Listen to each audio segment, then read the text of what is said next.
আসসালামু আলাইকুম এভরিওয়ান, আশা করলাম আপনারা সবাই অনেক বেশি ভালো আছেন। আলহামদুলিল্লাহ আমিও ভালো আছি। আর নতুন একটা ব্লগ নিয়ে আইলাম। তো আমার বোন আইসেন আবার লন্ডন থেকে আমার লগে দেখা করতে হবে, যেহেতু তার সিজন মানে বিচার মেয়াদটা জারিয়া ওর লাগি স্পেনের যে বিচার করছিল। তো পয়লা আবার আইসেন, আমি ভিডিও শেয়ার করছি না, ইনশাল্লাহ নেক্সট টাইম শেয়ার করবো। এটা হলো সেকেন্ড টাইম যখন আইসেন। তো টান্ডে জিজ্ঞাসলাম যে কিতা খাইতায়, পরে ওইলা ফুচকা খাওয়াইলা।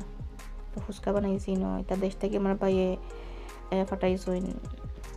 এটা দেশ থেকে ফুচকা, তারপর চটপটি, তারপর আরো কিতা তা মানে এটা মানে বানাইয়া খাইছি। আর দেশ থেকে তাই খাইছিলাম দিতা।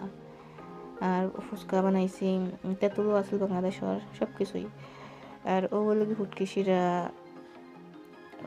শিরা আর আমার বোনের আনছইন এনে রস আর আস্তে আস্তে নাগামরিচ দিয়া। আর এটা হলো গিয়া ঢেঁড়স দিয়া